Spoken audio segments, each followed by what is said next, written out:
Hello gengs, welcome to Summer Talk episode 7.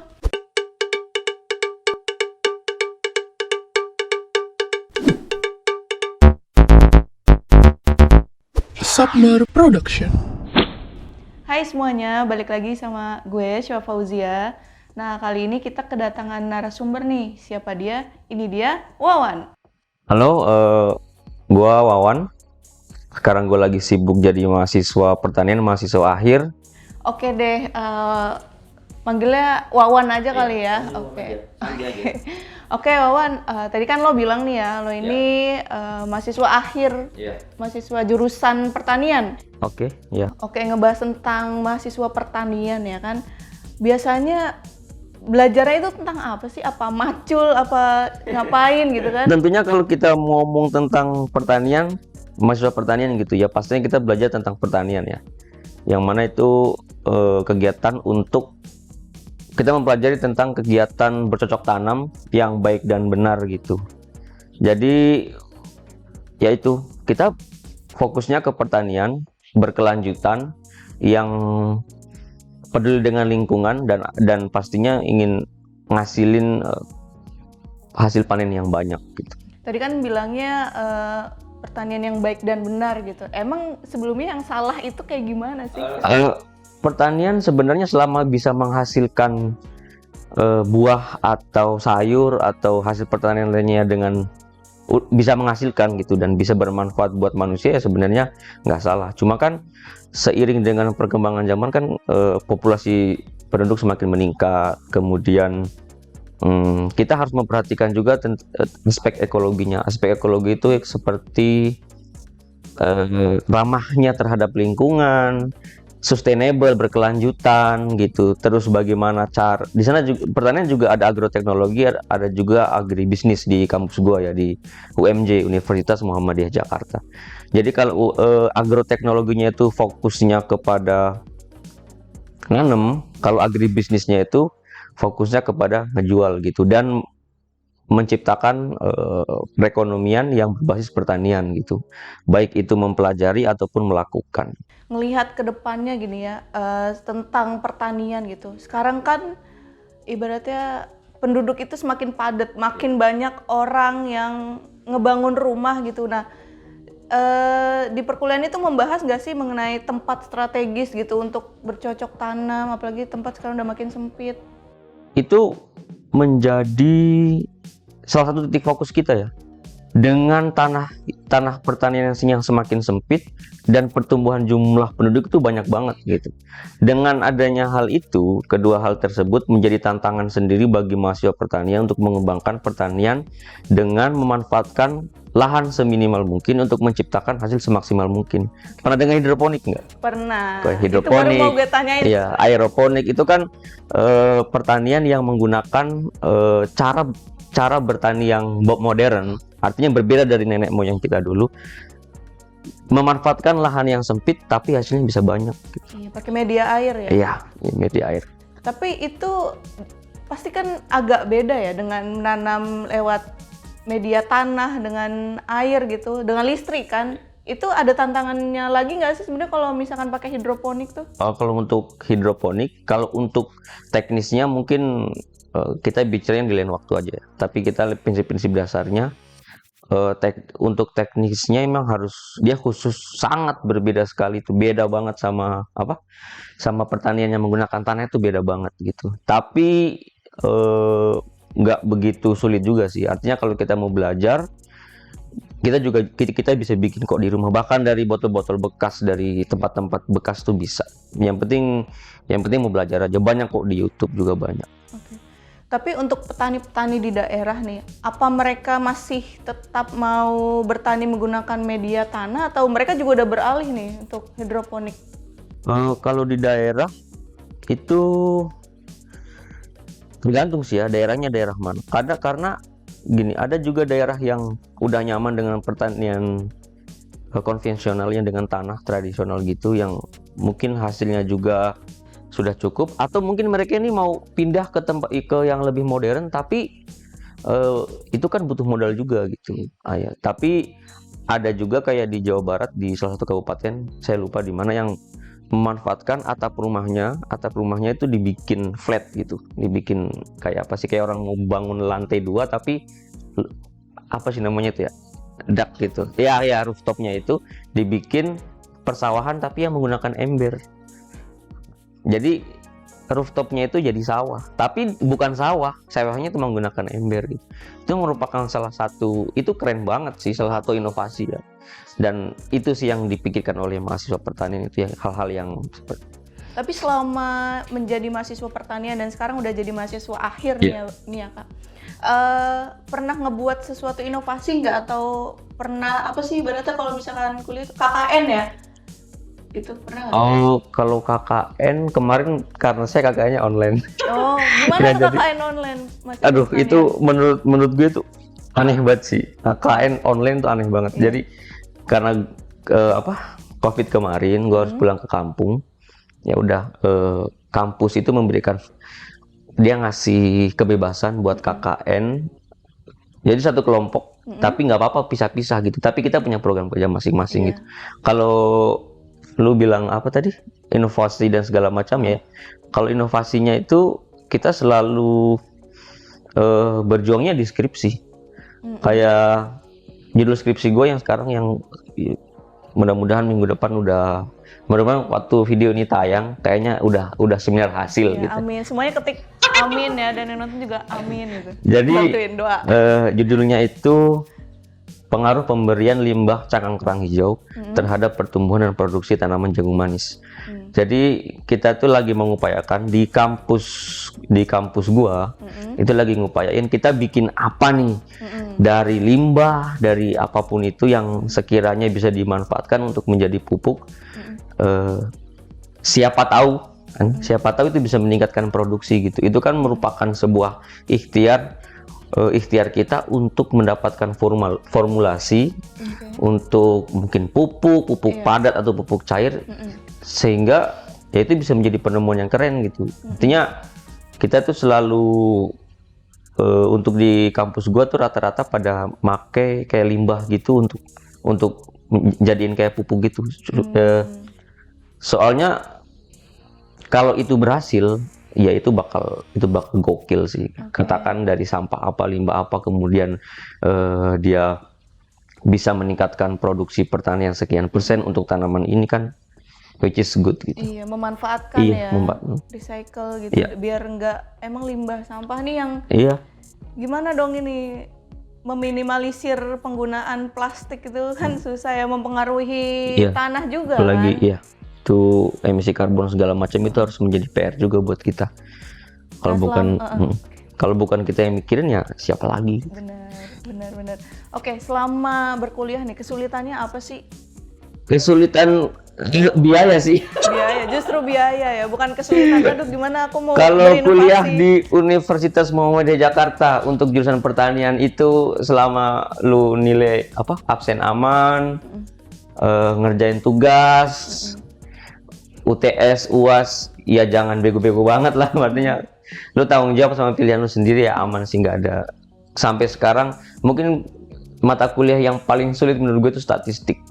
Itu bikin sakit kepala tuh. Itu karena gila. ngitung-ngitung ya. Iya, itu gila. Tapi karena pertanian itu imajinatif gitu. Katakan kita belajar tentang fotosintesis gitu kan. Fotosintesis kan itu ada di daun. Ya udah, kita kan bisa mikirin daun. Nah, di situ proses pengubahan dari air, cahaya matahari, karbon dioksida, kemudian dia menjadi oksigen. Itu kita bisa imajinasikan gitu. Jadi pertanian itu kan imajinatif. Jadi sebenarnya kalau mau ambil jurusan kuliah yang banyak peluangnya dan masih banyak orang yang nggak ngeh, itu pertanian sebenarnya. Oke, tapi kenapa sih akhirnya ngambil jurusan pertanian? Kenapa ngambil jurusan pertanian? Kenapa enggak? Soalnya dulu tuh saya pengen ngambil jurusan hukum gitu.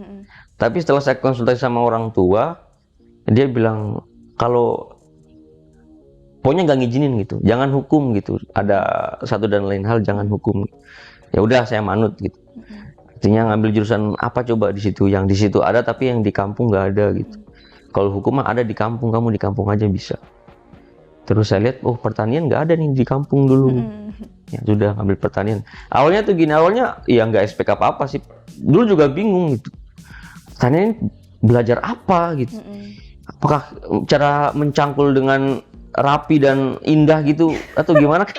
Mencangkul dengan estetik. Iya, mencangkul agar hasil kacang panjangnya estetik, keriting-keriting gitu kan. Bulat ya. Oh, lingkaran. Nggak tahu. Tapi setelah gua masuk ada seminar, ada oh ternyata gila ini jurusan keren banget sumpah. Ini keren Berarti banget. daya tariknya di situ ya. Iya. Jadi ada satu seminar yang gini. Ada satu dokter, kebetulan dokter itu ayah dari senior gua gitu. Dia bilang gini. Dulu padi itu dalam setahun panennya cuma sekali dan tingginya itu hampir sama manusia gitu. Bahkan lebih tinggi daripada gua mungkin. Tingginya 1,5 meter, 1 meter. Punya tinggi lah. Sekarang kita lihat padi itu tingginya cuma seberapa gitu, selutut kan. Ya paling seginilah. Dan itu bisa dipanen tiga kali dalam setahun. Kalau tidak ada ilmuwan pertanian, ya gimana caranya, kan nggak mungkin sulap gitu. Sulap lu bisa tiba-tiba lu harus panen 1 tahun 3 kali kan nggak mungkin. Jadi di situ ada peran ada perannya saintis pertanian, ilmuwan pertanian di sini tuh kita harus terima kasih banget sama mereka, itu gila. Kalau nggak ada mereka mungkin kebutuhan kita dalam kebutuhan kita untuk konsumsi beras mungkin nggak cukup. Bener juga. Ketika Anda ke warteg ya, ke warteg itu kan kita tinggal milih mau makan apa, mau makan apa. Bener. Padahal di balik itu semua, nasi itu butuh proses. Iya, kedelai dari makan tahu dari kedelai dulu ditanam, ya kan. Nasi dari padi, kacang panjang dari nanam dulu gitu kan. Iya. Tapi selama ngambil jurusan itu tuh pernah ada omongan yang nggak enak nggak sih? Oh, ada. Apa tuh? Ini lucu nih. Ini gua rasa hampir dirasain sama mahasiswa pertanian. Ketika ditanya, mewakili nih. Ketika ditanya, bro lu kuliah di mana gitu? Kuliah di sini di UMJ Muhammadiyah Jakarta. Jurusan apa? Pertanian. Oh, gila lu, masa nyangkul aja harus kuliah gitu? Bapak lu nggak kuliah juga bisa nyangkul, hasilnya gede. Ya itu pasti dirasain sih sama orang. Tapi kan ya itu kayak candaan gitu kan. Tapi ada juga yang serius gitu. Ada juga orang-orang yang betul-betul nggak ngerti itu serius gitu. Jadi ya udah, tapi itu kan kita jelasin baik-baik gitu. Kita jelasin kayak tadi itu, yang penting pelan-pelan kayak gini. Oh gitu. Ternyata ini. Akhirnya ngerti ya yang nanya. Tapi ngelihat dari maksudnya mata kuliah yang dipelajari gitu, sebenarnya prospek kerja dari orang yang ngambil jurusan pertanian itu apa sih? Prospek kerjanya tuh banyak banget. Sebenarnya banyak ya? Banyak banget. Apa aja? Lihat, pernah dengar nggak jumlah luas kebun kelapa sawit di Indonesia? Itu kan tiap tahun nambah. Kalau tiap tahun nambah, berarti dia setiap tahun membutuhkan sarjana pertanian untuk menghandle pertambahan kebun tersebut dong. Dan itu pun yang kerja di sana itu masih banyak yang bukan jurusan pertanian. Artinya belum terserap betul. Karena untuk pertanian ini, kalau di Jakarta ya, kita ngomong di Jakarta tuh kayak belum bukan lahan basahnya para pencari kerja yang di bidang pertanian. Tapi dia lebih ke Kalimantan, Sumatera, nah itu pasti. Itu banyak banget perusahaan yang berhubungan dengan pertanian. Kalau di mana? Kalau di Jakarta juga ada. Gue mempelajarin dulu mata kuliah namanya arsitektur landscape. Itu gimana cara bikin taman. Pernah lihat kan gedung yang ada tanaman-tanamannya, ada rumputnya terus memanjang ke atas gitu. Itu banyak ya di mana tuh, di bagian Jaksel tuh banyak. Itu kerjaannya orang pertanian. Dan itu kalau lu dapat satu proyek itu ya udah, kayaknya lu bisa bangun rumah. Tapi cukup satu doang. Tapi kalau misalkan belajar tentang pertanian itu, apa orang yang nggak ngambil jurusan itu tuh sebenarnya bisa? Gini, mungkin gue juga pernah ditanya gitu. Lu ngambil pertanian berarti lu bisa nanam semua tanaman dong? Enggak juga. Kita ya gini kan, setiap tanaman kan kita setiap tanaman itu memiliki perbedaan treatment. Oke. Ya, jadi tanaman ini harus begini, cuacanya harus begini, iklimnya, temperatur, pH tanahnya harus sekian. Tapi seenggaknya kalau kita menjadi petani, kita tuh tahu tentang teori dasarnya gitu. Ataupun kalau mentok-mentoknya nih, sering nih ditelepon, halo Wan, saya lagi nanam ini nih di kampung gitu. Katakan nanam vanili gitu. Waduh, belum pernah baca literaturnya nih vanili gitu. Dia kena penyakit ini gimana nih gitu. Oh ya, gue nggak bisa jawab secara langsung gitu karena gue belum pelajarin. Tapi gue tahu gue harus kemana. Kayak oke, beri gue waktu, besok deh gue kasih tahu gitu. Nah, setelah itu ya entah gue chat ke senior yang gue anggap lebih pintar, atau langsung ke dosen mungkin, atau gue nyari di jurnal-jurnal terkait. Nah, jadi kelebihannya anak pertanian, kita tahu kemana kita harus lari, kemana kita harus pergi kalau suatu saat kita nggak tahu ilmunya. Oke. Gitu. Mungkin ini bukan pertanyaan sih, pernyataan kali ya. Ada nggak sih pesan gitu untuk orang yang mungkin meremehkan apa sih jurusan pertanian, atau enggak kakak nih bisa ngasih tahu jurusan pertanian tuh kayak gini loh ternyata. Oke. Jadi gini, selama perut manusia masih di depan, dia masih membutuhkan makanan. Itu berarti petani masih selalu dibutuhkan. Baik itu dari yang tingkatan yang paling atas, artinya yang paling nggak bersentuhan sekali sama tanah, yaitu saintis. Artinya yang mereka nggak mencari penghasilan dari situlah, tapi mereka mengembangkan ilmu pertanian itu sampai kepada tahap yang orang yang nyangkul itu akan selalu dibutuhkan. Saya kira selamanya deh. Kayaknya profesi paling penting di dunia menurut gue yang petani, karena dia berhubungan dengan pangan. Ya mungkin lu bisa kayak ini abang kameramen. Kalau nggak ada abang kameramen ini di dunia ini, ya dunia masih jalan-jalan aja gitu. Sekalipun bank dunia tutup, ya dunia orang masih bisa hidup. Tapi kalau petani udah nggak nanam, ya udah, kita mau ngapain? Kita nggak, emang teknologi menurut gua belum sampai yang kepada nyiptain menciptakan makanan sintetis dengan kesehatan dan fungsi sebaik yang ada di pertanian. Gua rasa belum. Oke, semoga setelah ini pikiran kita terbuka ya untuk selalu mensejahterakan petani yang ada di Indonesia gitu kan, dan lebih menghargai makanan, ya nggak sih? Gitu, karena kan untuk menanamnya, untuk nemu bibit yang bagus, menunggu sampai berbuah itu kan butuh effort yang lebih gitu. Jadi jangan menyia-nyiakan makanan Anda, membuang sisa makanan harus dihabisin ya kalau makannya. Inget itu, aduh kalian nggak tahu nanamnya tuh kudu panas-panasan ya kan. Oke, terima kasih Kak Wawan untuk mau hadir di Submertalk episode kali ini. Semoga bermanfaat untuk teman-teman semua. Amin ya Allah. Jangan lupa untuk like, komen, dan subscribe. Sampai jumpa di video selanjutnya. Bye.